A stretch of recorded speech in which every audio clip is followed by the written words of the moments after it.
আসসালামু আলাইকুম দোস্ত। আমি এক গাছের নিচে দেখতেছেন, এই যে গাছ, এই গাছটি অনেক পুরানা। এই গাছের নিচে আমাকে 11-12 বছরের একটা বাচ্চা ছেলে টেনে নিয়ে এলো, এসে আমাকে একটা ভালো একটা শিক্ষা দিয়ে গেল। তো আসুন, ছেলেটা আমাকে এই গাছের পাশে টেনে নিয়ে এসে কি বলল আর কি শিক্ষা পেলাম সেটি আপনাদের কাছে আমি বলতেছি। অ্যাকচুয়ালি এই গাছটা হলো অনেক পুরানা। দেখুন, আমি গাছটা ঘুরিয়ে দেখাচ্ছি ক্যামেরাটা। দোস্ত, গাছটা দেখুন, এই যে অনেক পুরানা, ওই যে গাঠ হয়ে গেছে, পুরা গাছ কালো হয়ে গেছে। শিপাটা দেখে একটু বুঝতে পারবেন। তো আমি যখন ছোট ছিলাম তখনই এই গাছটা ছিল, আর আজও গাছটা আছে। ছেলেটা আমাকে বলল যে, কাকু এত চিন্তা ভাবনা কেন করো, দাদি ইন্তেকাল হয়ে গেছে, সে বলে অত চিন্তা ভাবনা করে বসে থাকলে হবে না, অসুস্থতা তোমার আরও বেড়ে যাবে। এই গাছটাকে দেখো, গাছটা কি করে, গাছটা গাছের জায়গায় আছে, গাছটাকে তুমি এখন পৃথিবী হিসেবে ধরে নাও।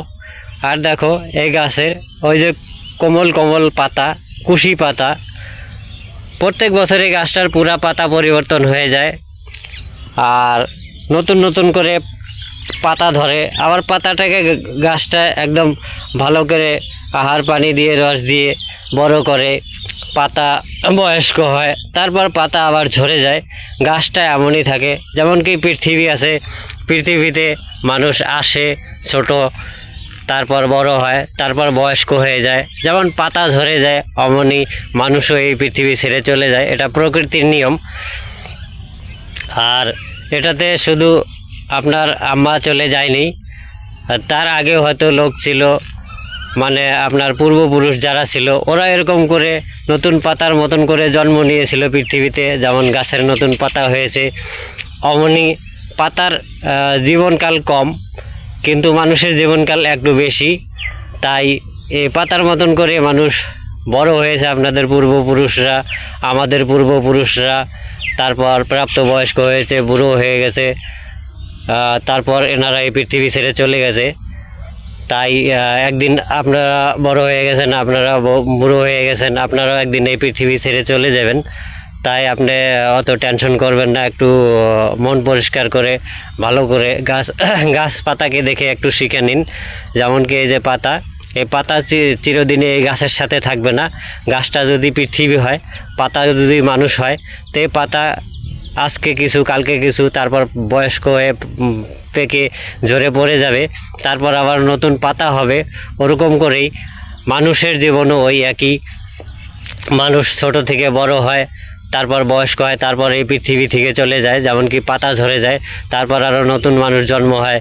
এরকম করে যেমন ঠিক গাছের পাতা ছোট আছে এখন, এগুলো পুরুট হয়ে যাবে, তারপর ঝরে যাবে, তারপর অন্য বছরে অন্য নতুন পাতা হয়ে যাবে।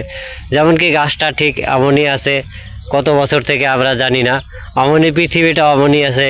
এই গাছের পাতার মতন করে মানুষ জন্ম হয়, গাছের পাতার মতন যেমন পুরুট হয় এমন মানুষ বয়স্ক হয়, গাছের পাতা যেমন পাকে এমন মানুষ বুড়ো হয়, তারপর গাছের পাতা যেমন ঝরে পড়ে যায়, পৃথিবী থেকে মানুষ এমন করেই চলে যায়।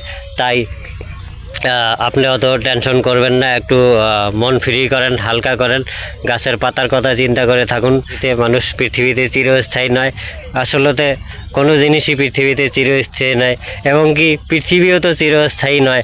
যেমন কি এই গাছটা আজকে আছে, তার পাতা যেমন মানুষ, অমন গাছটা যেদিন চলে যাবে, ধরুন যে পৃথিবীও চিরস্থায়ী নয়, পৃথিবীও চলে যাবে। তাই জীবনে অত শোক সান্ত্বনা তো করতে হবে, শোক তো করতে হবে, কিন্তু পৃথিবীর সাথে চলতে হবে। আর এটাও নিশ্চিত যে আমাদেরও একদিন পৃথিবী ছেড়ে যেতে হবে। তো ছেলেটা এগুলো কথা বুঝিয়ে দিল, তাই আমিও ভাবলাম হ্যাঁ, তো কথা ঠিকই। আর ধৈর্য ধরতে চাই বন্ধুরা, কিন্তু মা তো মাই হয়, ধৈর্য আসে না মনের মধ্যে। তাই আবেগিক হয়ে যাই, প্রায় দিনে আমি একটু আবেগিক বেশি হয়ে যাই, কারণ মার সাথে আমার একটু লাগাও জোড়াওটা বেশি ছিল। আর জানি পৃথিবীর সব মানুষই মার সাথে লাগাও জোড়াও বেশি থাকে, পৃথিবীর যে কোনো মানুষের থেকে মায়ের সাথে মানুষের মহব্বত বেশি থাকে, মায়ের সাথে মানুষের ভক্তি বেশি থাকে, মায়ের প্রতি মানুষের স্নেহ বেশি থাকে, মা যেমনই হোক না কেন। তো ছেলেটা আমাকে এগুলো ভালো ভালো অনেক কথা বলল। তা আমিও চিন্তা ভাবনা করলাম যে বস্তুটা কথাটা তো খারাপ বলেনি, আর আমি নিজেও জানি কিন্তু ধৈর্য ধরতে পারি না, তবুও মানুষ যখন বোঝায় তার মানে মনটা একটু হালকা হয়। আর আজকে চলে এলাম আপনাদের সামনে এই ব্যাপারটা তুলে ধরার জন্য। তো কথা ঠিকই বলছে, আমার মা এখন চলে গেল এবং তার আগে আমার নানু ছিল, নানি ছিল, ওনারা চলে গেছেন। তারপর আমার দাদু ছিল আমার চোখের সামনে, উনি চলে গেলেন। আর গ্রামের অনেক মানুষই আমাদের চোখের সামনে যারা ছিল, ওনাদের মধ্যেকার অনেক মানুষই আজকে পৃথিবীতে নেই। ধৈর্য মানে না, তবু ধৈর্য ধরতে হবে। তো এই জন্যই বন্ধুরা আমি ভিডিও কিছু দেই না, মানে মার জন্য মন এমন অশান্তি। তার মধ্যে রমজান মাস গেল, আমি একটু অসুস্থ ছিলাম অনেক দিন। তো গাছের পাতা যেমন মানুষ, তারপর যেমন কি গাছটা যেমন একদিন না একদিন এখান থেকে সেরে যাবে, অমনি পৃথিবীটাও একদিন থাকবে না। তো আমরা তো পৃথিবীর ভিতরেকার একটা করে ছোট ছোট মানে বস্তু আর কি, ধরুন। তো আমরাও থাকবো না। তো যাই হোক, আজকের ভিডিওতে এ পর্যন্তই। আসসালামু আলাইকুম।